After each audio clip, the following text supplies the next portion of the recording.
ক্যারিবীয় অঞ্চলে দ্রুত বদলে যাচ্ছে ভূ রাজনৈতিক উত্তেজনার চিত্র।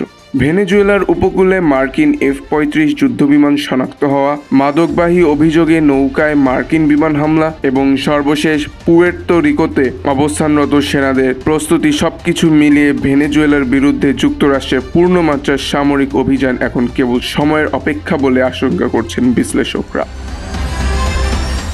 শুক্রবার আল জাজিরা প্রতিবেদন অনুযায়ী ভেনেজুয়েলার প্রতিরক্ষা মন্ত্রী জেনারেল ভ্লাদিমির পাদ্রিনো জানান, অন্তত 5টি F-35 যুদ্ধবিমান ক্যারিবীয় সাগরে তাদের উপকূল থেকে মাত্র 75 কিলোমিটার দূরে শনাক্ত হয়েছে। ভেনেজুয়েলা এটিকে আন্তর্জাতিক আইন ভঙ্গ এবং বেসামরিক বিমান চলাচলের নিরাপত্তার জন্য গুরুতর হুমকি। প্রতিরক্ষা মন্ত্রী কড়া ভাষায় হুঁশিয়ারি দিয়ে বলেছেন, ভেনেজুয়েলার মানুষকে ভয় দেখানো যাবে না, আমরা তাদের নজরে রেখেছি। কেবল আকাশে নজরদারিই নয়, যুক্তরাষ্ট্র এরই মধ্যে সরাসরি হামলার পথে নেমেছে। প্রতিরক্ষা সচিব পিট হেগসেথ স্বীকার করেছেন, ক্যারিবীয় সাগরে এক নৌকায় বিমান হামলা চালানো হয়েছে, যেখানে 4 জন নিহত হয়। ওয়াশিংটন দাবি করেছে তারা ছিল মাদক সন্ত্রাসী, কিন্তু এ অভিযোগের পক্ষে কোনো প্রমাণ হাজির করতে পারেনি মার্কিন প্রশাসন। আইন বিশেষজ্ঞরা বলছেন, মাদক পাচারকে জাতিসংঘ সনদের আলোকে সশস্ত্র আক্রমণ হিসেবে গণ্য করা যায় না।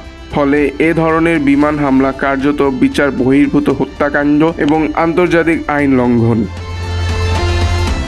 এদিকে ওয়াশিংটন এক্সামিনারের এক সাম্প্রতিক প্রতিবেদনে উঠে এসেছে আরও উদ্বেগজনক তথ্য।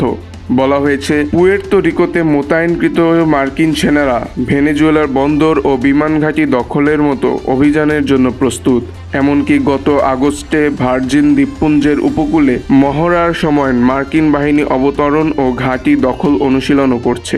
এছাড়া যুক্তরাষ্ট্র ওই অঞ্চলে 8টি যুদ্ধজাহাজ, একটি পারমাণবিক সাবমেরিন এবং একাধিক F-35 মোতায়েন করেছে, যা সাম্প্রতিক বছরগুলোর মধ্যে অন্যতম বৃহৎ সামরিক উপস্থিতি।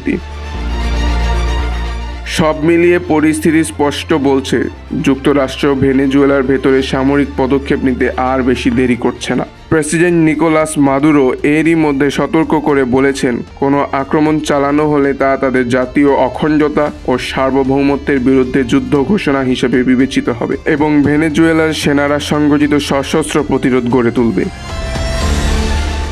আন্তর্জাতিক সম্প্রদায় এখন শঙ্কিত।